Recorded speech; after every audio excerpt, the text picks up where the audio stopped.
So what is happening now at this moment is that the supporters of Tusk, led by his close associates, are questioning the outcome of the elections. They're claiming that the election was rigged.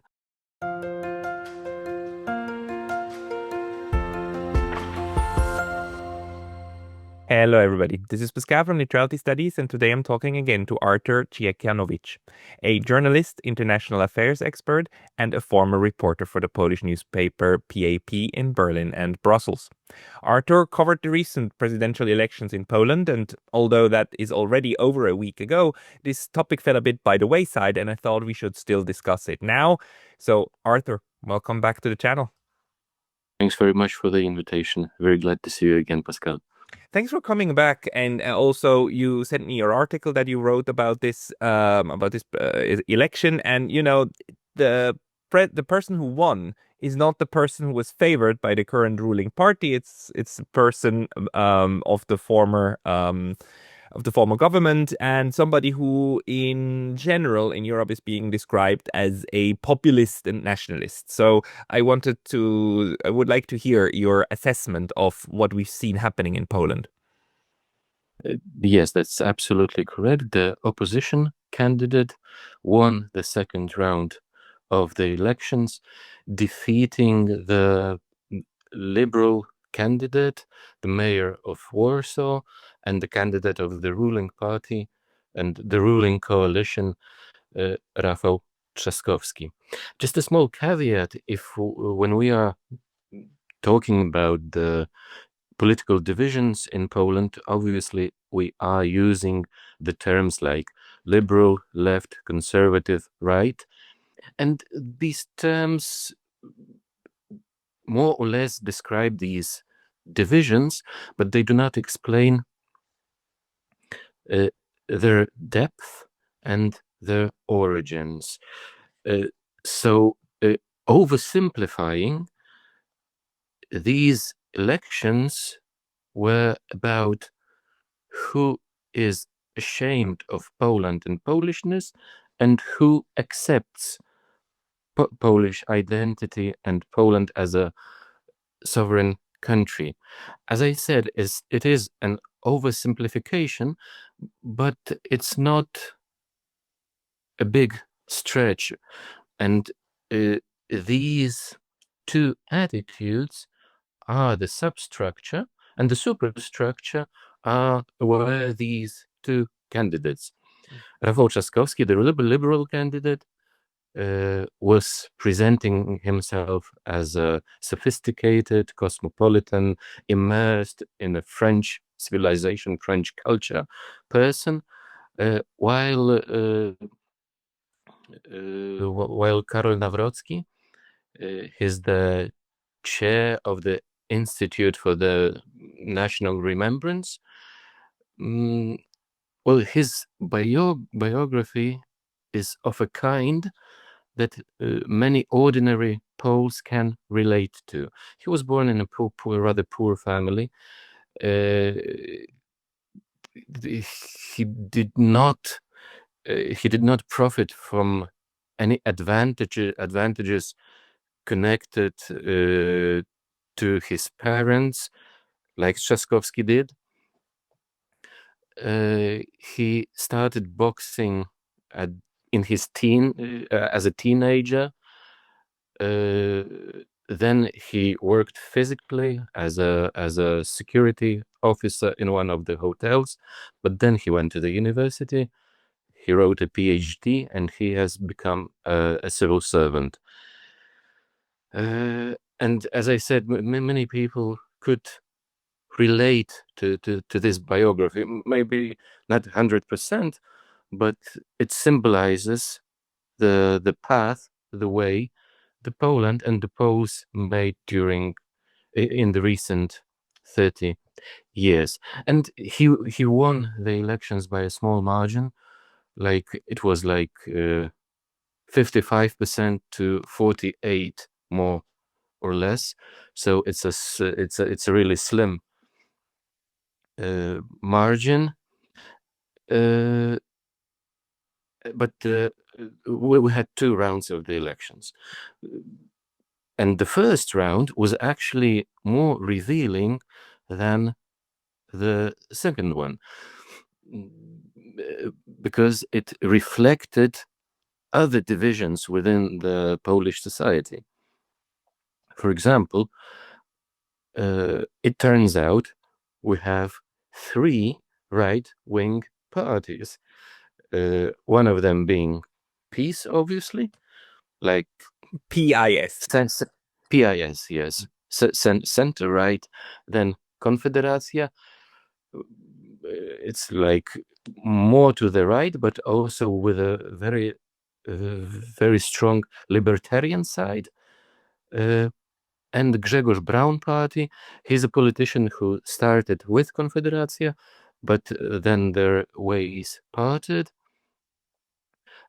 And his core voters are traditional Catholics, but also people dissatisfied or yes, dissatisfied with the way the PIS government handled the pandemic. On the other hand, we have the civic platform, so the Tusk party, which also performed respectably. And then we have the left-wing party Razem, which means together, and it's a patriotic left. It's also a new something new on the Polish political scene. This party grew from the urban populist movements. So it's not a post-communist left. It's like a patriotic left, and it shows, or it might show, in which way the Polish political scene will develop. That this duopoly between PIS and the civic platform is actually obsolete. That people want a real discussion, so to say, beneath the divisions, beneath these big abstract ideological divisions, just about the actual, the particular, the concrete interests that concern ordinary citizens. And the presidential election is important for this because on the one hand, the president in the Polish system is more of a ceremonial role, right? It's the head of state who represents the country, but in terms of actual decision-making powers, there are some. I think he can veto certain decisions coming from parliament, if I'm not wrong, but he does not. It's nowhere comparable with the powers of the U.S. president, right? The decision-making power rests in the hand of the prime minister, more or less. But in this sense, this is a figure that Poles ask themselves, who do we want to represent us, or who is closest to our hearts, right? And can you maybe talk a little bit about the way that this election was also fought about, and also what were the results of the first round? Because in the second round you have a runner-off, right? So 50-50 chance, right? One of them must win. But the first round is probably more revealing of how the distribution then falls. Absolutely. Yes, you are absolutely right. The Polish president plays more like a ceremonial role, and he has much less powers than the French president or the American president, but he also has much more powers than the German president. The Polish president, first of all, he's elected directly. So he has a very strong democratic mandate. And subsequently, he has a very strong soft power because he can relate to the voters that voted for him. Constitutionally, president has a veto power, which can be overturned by the 2/3 of the parliament, which the current ruling coalition doesn't have. He also has a legislative initiative, so he can build the cross-party alliances to support some initiative. Well, and these elections were important on three interconnected levels. First of all, the national level, the European level, and the transatlantic level. The national level is very simple. If the government or the governing coalition doesn't have enough votes in the parliament to overturn the presidential veto, it is rather difficult to govern efficiently. Although from about 200 laws that were passed by this coalition, the current president, the current right-wing conservative president, vetoed only 5. So there is no war between actual legislative war between the prime minister, the current prime minister Donald Tusk, and the current president Andrzej Duda. That's for one. The European level, of course, the divisions in the Polish society also include divisions, different opinions towards the European politics. Simplifying again, the left liberal camp is in favor of the creation of the superstate, of the European superstate, while the right-wing and centrist camp, they want to retain the sovereignty. As I said, it is a simplification, but in basics, that is what it is about. That's why Rafał Trzaskowski was supported by the Brussels oligarchy, and Karol Nawrocki was supported by the current US administration. And now we are coming to the third point, the transatlantic relations. PIS is an ally of the Republicans. Is a great ally, and the members of the Trump administrations said openly that if Poland wants the security guarantees, it has to elect the president that would be respected and would have a good working relationship with the current administration. On the other hand, the civic platform, although the declarations are different, they vary, are more in favor of the so-called strategic autonomy. It's a concept. It's concept of the French president Emmanuel Macron, which entails building of the European armed forces, and many analysts argue that it's a sort of a competition with NATO. So these are the main stakes of the election. And you have asked about the results of the first round. The first round was won by Rafał Trzaskowski. I cannot recall the exact numbers now, but it was about 35% of the vote. I believe that if memory serves, Nawrocki got like 29%. Then Konfederacja, the right-wing libertarian party, got about 15%, and Grzegorz Braun, the traditionalists, they got over 6. He got over 6% of the vote. The rest was beneath the 5% margin. Right. Right. Okay, so in a sense, what we are seeing is then that the winner, Mr. Nawrocki, managed to capture a good number of votes from people who didn't vote for him in the first round, right? So he was Absolutely. so he with his messaging, he was able to galvanize probably also parts of the patriotic left, as you said before. So because he presents himself as patriotic, right, and as a pro Polish as opposed to pro EU candidate.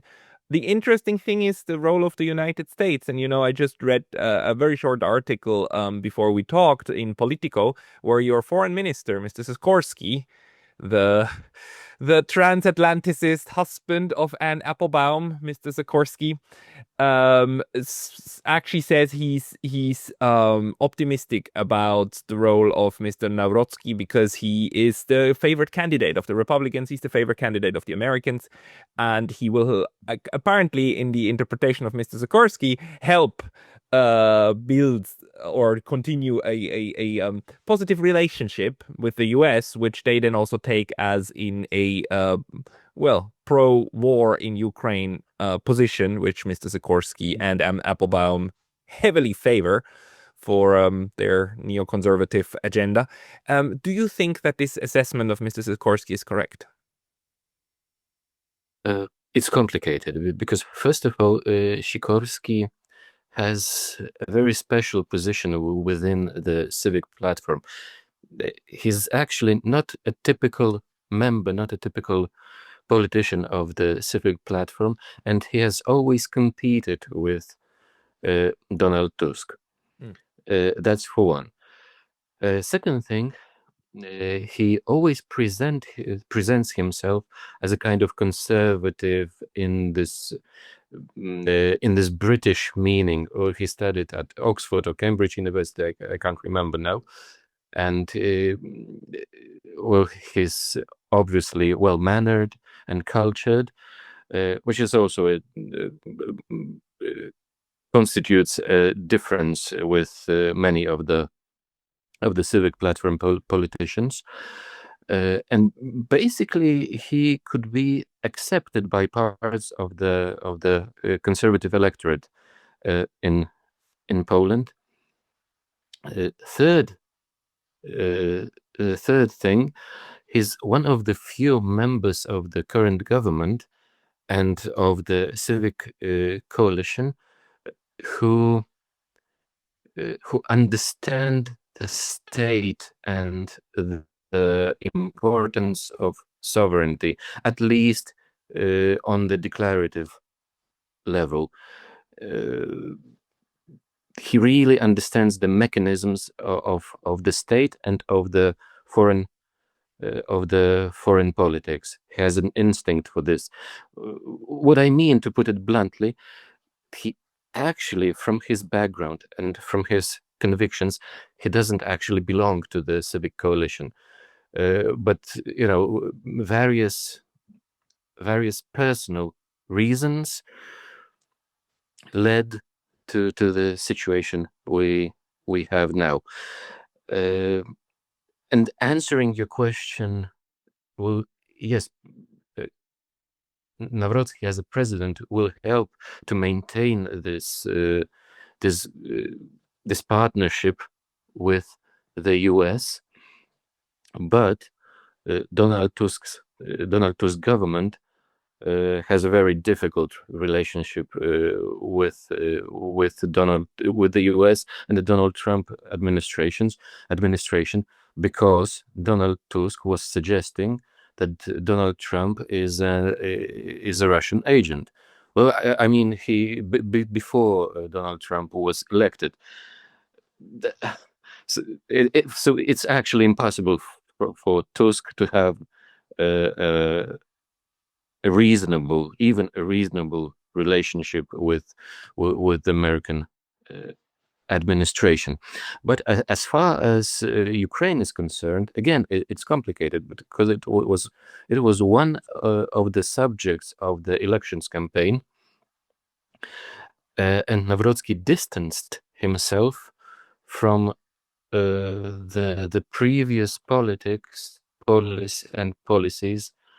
of his political backers. He distanced himself from the policies of PIS. The reason for this being that, on one hand, there is still a big support for the war effort, but on the other hand, the critical majority of Poles have made a very dissatisfactory experience with the Ukrainians in Poland. People are fed up with the Ukraine first policy, that the Ukrainians can get a medical appointment without waiting, while the Poles have to wait 6 months, for instance. Well, of course, it differs from one place to another, from one doctor to another, but that's the reality we live in. And basically, Nawrocki also said that he cannot see Ukraine joining the EU and NATO, while for NATO it was rather obvious. In case of the EU, it's a change of tone. So, and I mean, the president of Poland, since he has a veto over parliamentary decisions, if parliament wants to ratify any kind of decision for, including Ukraine either, bringing Ukraine either into the EU or into NATO, he could actually veto that, right? He's one of the pieces that could stand in the way of actualizing that idea, right?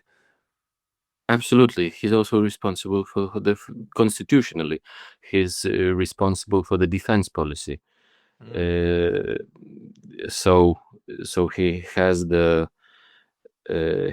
right to shape the defense policy, and Ukraine is obviously a part of defense policy. So yes. So he is a more, in this sense, a candidate who won on a much more Ukraine critical platform than his predecessor, not Andrzej Duda. Duda, yeah, of course. Because Mr. Duda, as far as I remember, he was a staunch supporter of the Europe's approach, the EU's approach toward Ukraine. Yes, he still is a hardliner in this regard. Well, we'll see if Nawrocki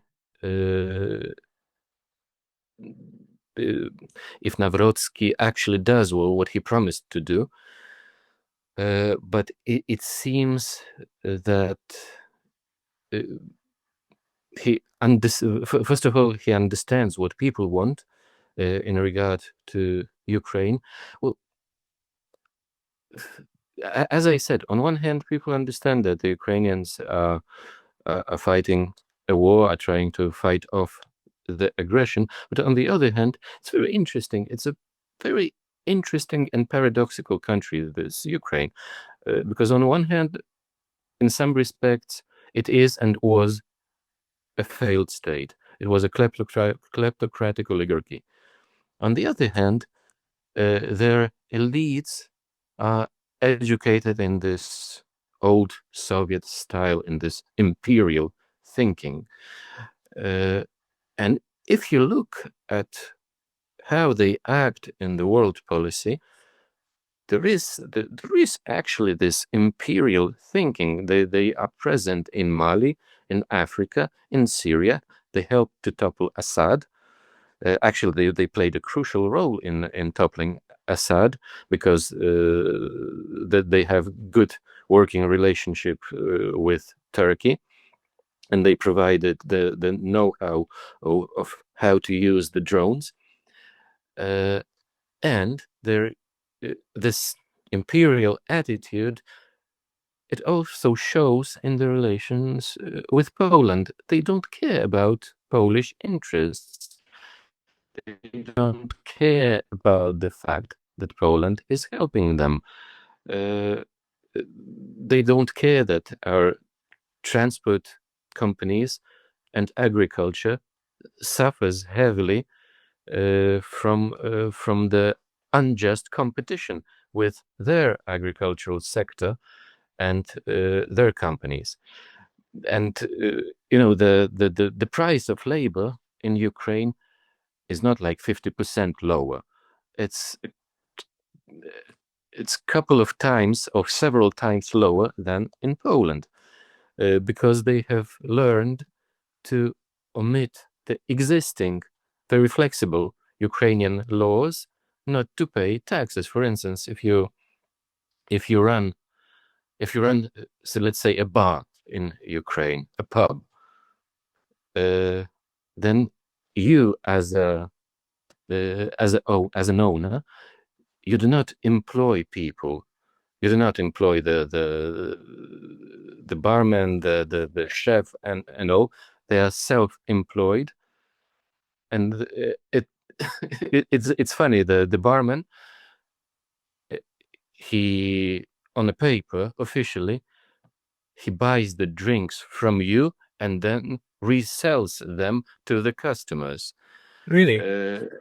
Yes, and I mean it's it's a system designed to avoid paying taxes. And now they're bringing this system into the international competition. You can't win the competition with people, with a country operating like this. And it seems like that the Polish politicians are starting to realize that this this support, unconditional support of the Ukraine is actually harming their own country. So that's where we are with the Ukraine. Oh, and we should not forget about the historical issues, because before the World War II, the Second World War, the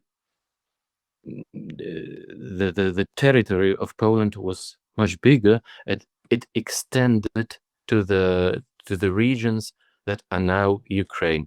The population was mixed. There were Ukrainian and Polish villages, there were mixed villages, and so on. And during the Second World War, the Ukrainians performed an ethnic cleansing of the Polish population, and contemporary Ukraine does everything to avoid this subject in the relations with Poland. So they are blocking the exhumations. To put it bluntly, they are preventing Poles from burying their compatriots in a civilized manner. And Nawrocki, as a historian, he realizes what happened there, and it is important for him as it's a part of his identity.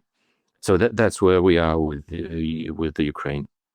I see, I see. So in general, it's fair to say that this election also shows that the critical voices about this unconditional support for Ukraine in Poland are rising, despite the fact that the support for the war probably still has a good number of people who will sign up for it. But you know, Poland for the longest time has been one of the, together with the Baltic states, a staunch supporter, at least in on the political level, right, of the hard line against Russia and pro-Ukraine. And so, is this to you also is it like an outcome of the last 3 years that we are now seeing a more critical Poland rising?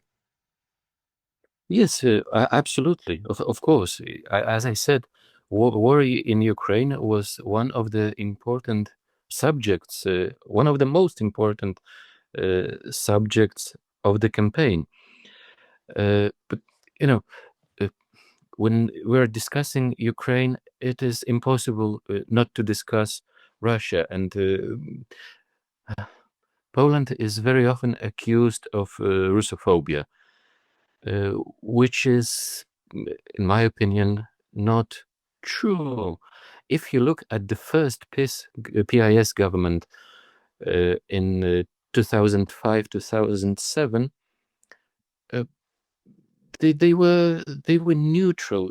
I mean, they tried even to work out some sort of relationship with Russia.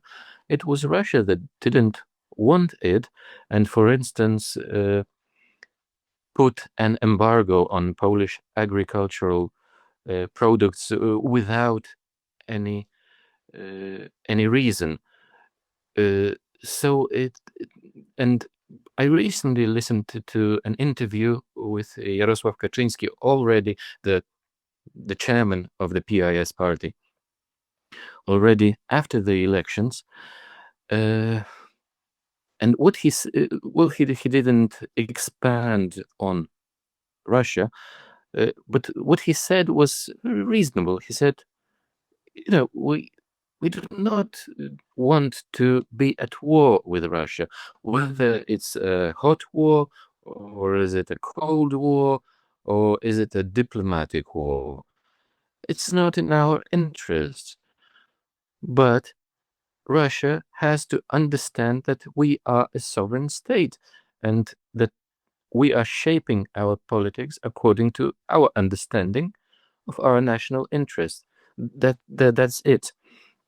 But coming back to a question, absolutely, the result of the election is also the result of the previous Polish policy towards Ukraine that many Poles diagnosed as a failure, because it brought a couple of millions of immigrants. I mean, I'm saying I'm using the term immigrants as opposed to war refugees, because many of these people, they come from the regions that are not affected by war. So it's arguable if they deserve this special international protection. And secondly, Ukraine has harmed our economy. Simple as that. Yeah, and this is something that people, of course, perceive now. On the other hand, the argument is, oh, this is a secondary effect due to Russia's invasion of Ukraine, and therefore Russia is to blame, for the hurt cost and so on. But it seems that this narrative is now getting really much more scrutiny, right, by people on the ground, because after 3 years you cannot hide anymore behind like emergency measures that were taken in order to immediately ameliorate something. Then on the other hand, there is still very much also Polish grievances towards Russia that also play into this mix, I suppose. I mean, one of the constant things that I hear, and I defend certain viewpoints from Moscow, sometimes on my channel, because I think they need to be explained.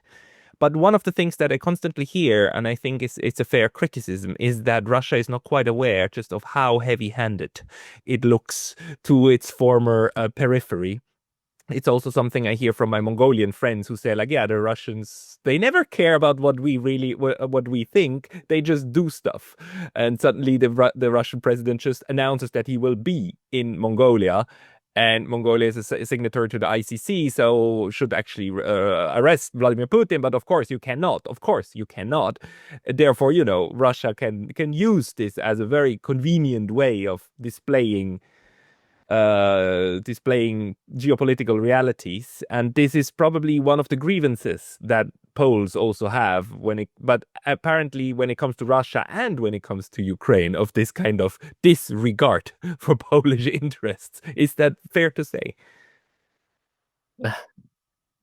Yes, absolutely. There is much, a lot of truth in what you said, and it, in this interview of Jarosław Kaczyński that I was referring just before, he actually sounded this grievance or this diagnose that Russia doesn't accept that Poland is an independent and sovereign country, and it needs to change for Poland and Russia to have some sort of a working relationship. And I absolutely agree with your attitude that if Russia says something, that it's automatically wrong, false, untrue. Well, something is true or it isn't.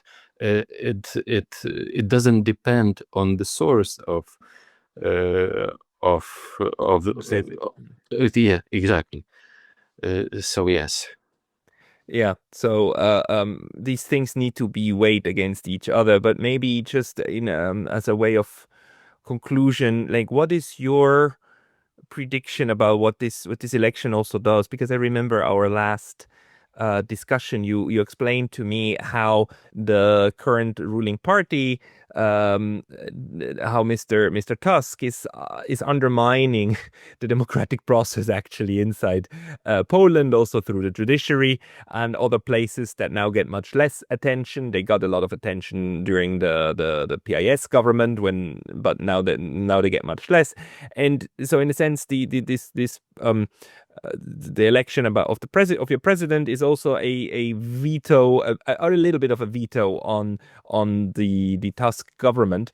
Do you think that this will overall lead to less of this undermining of the democratic process through Tusk, or on the contrary, will they go into overdrive and try to clamp down? Because we have seen how the current power structures are coming down, especially on center-right conservative politicians in other places like Romania, but also like what happened to Marine Le Pen, right, who were being taken out of the political process. What do you think will this election do for Poland? Maybe like as in the counter reaction that might come now from the other side. The second option, it's also Tusk will continue to destroy the democratic institutions and the institutions that sort of control the functioning of the democracy. In our last conversation, we were talking about how Tusk himself and his government are literally breaking the law and provisions of the constitution by not respecting the constitutional institutions like the constitutional tribunal, the Central Judiciary Council, and so on. So what is happening now at this moment is that the supporters of Tusk, led by his close associates, are questioning the outcome of the elections. They're claiming that the election was rigged. And it has several purposes. First of all, after the lost elections, it's normal in every party that people ask who is responsible. And the governing coalition politicians and even civic platform politicians were pointing at Tusk. Even the mainstream media are pointing at Tusk, because in a few days before the second round of the elections, he joined the smear campaign against Nawrocki.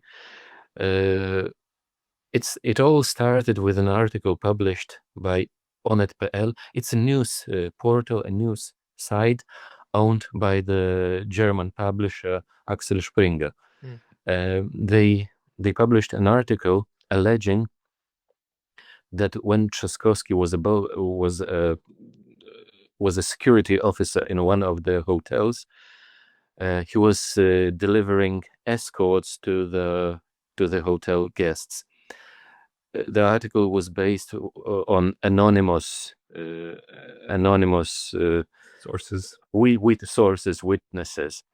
And then, after this article was published, Tusk appears in one of the TV stations and starts to elaborate on that.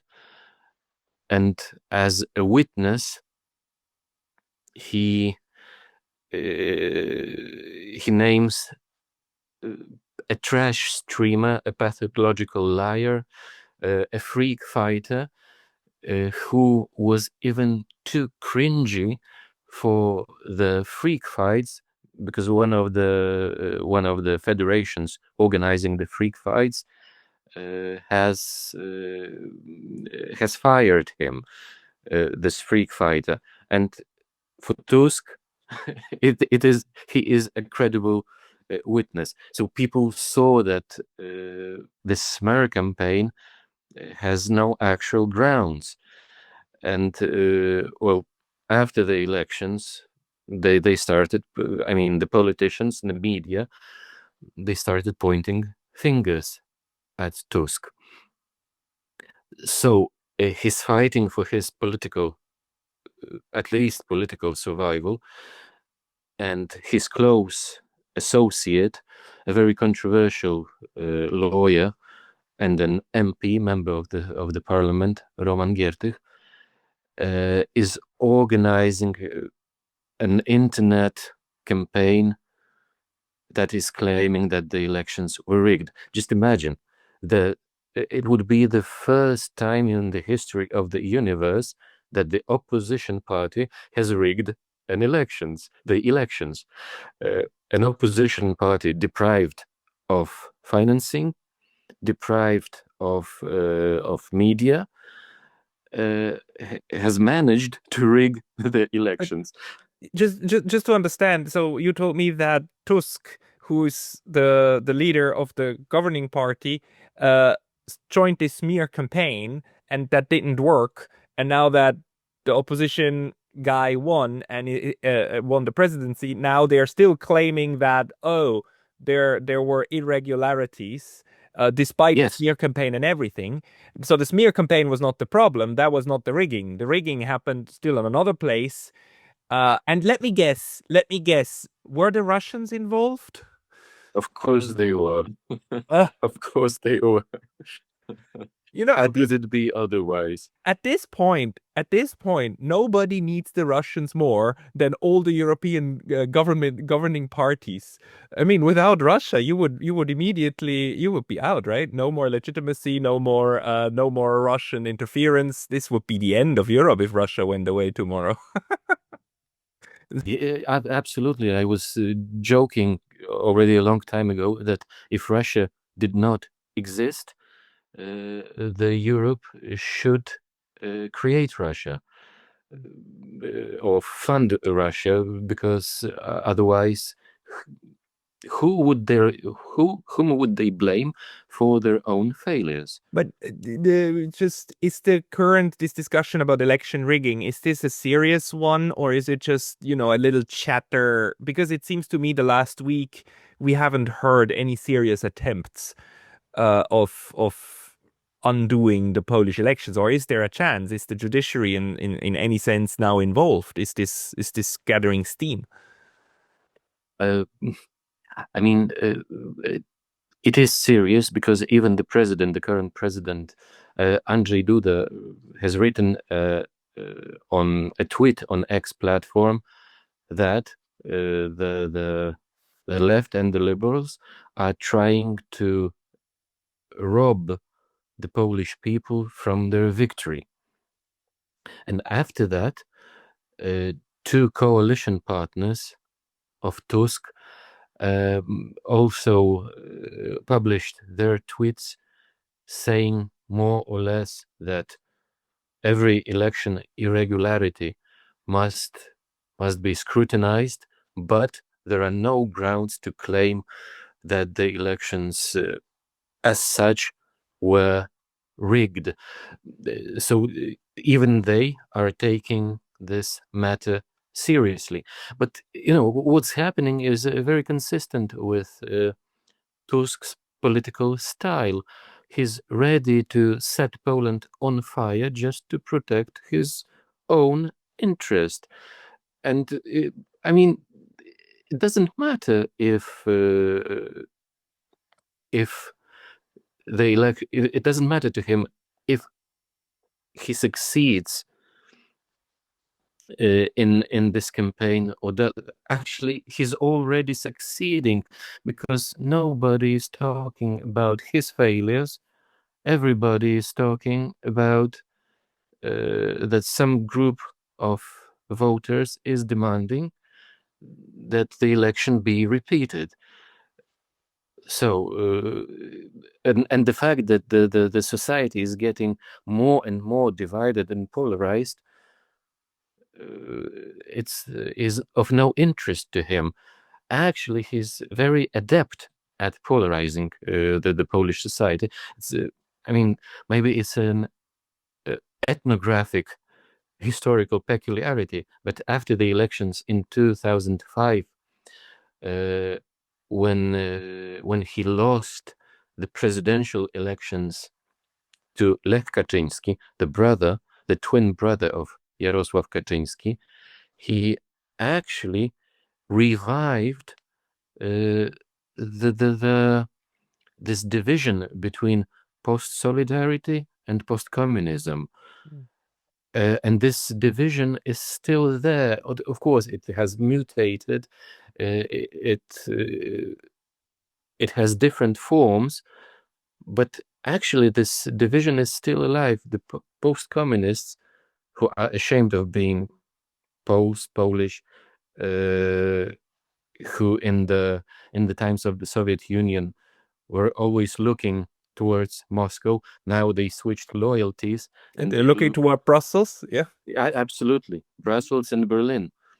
I don't think it's coincidence that Kaya Kallas, the greatest, and anti-Russian EU kleptocrat, is also the daughter of a communist Soviet party apparatchik. I think these allegiances, they in these borderlands, they happen quickly, right? With a new center. Yeah, absolutely. And of course, we do not want to say that you inherit your identity with the DNA. No, but the identity is developed through the process of socialization. Yeah, you're educated into exactly your system. Yeah, absolutely. And the bureaucratic systems, for instance, they tend to replicate. Just a very clear example.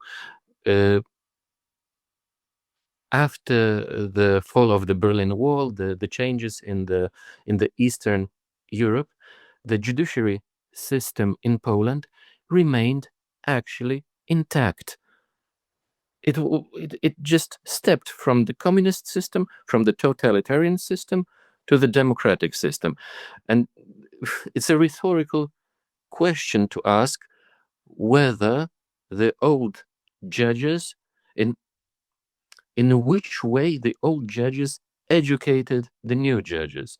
And I mean, it's really rhetorical, and that's why PIS was trying in vain to reform the judiciary, because with its roots, it's still in this old way of thinking about the state, about the citizen, about justice.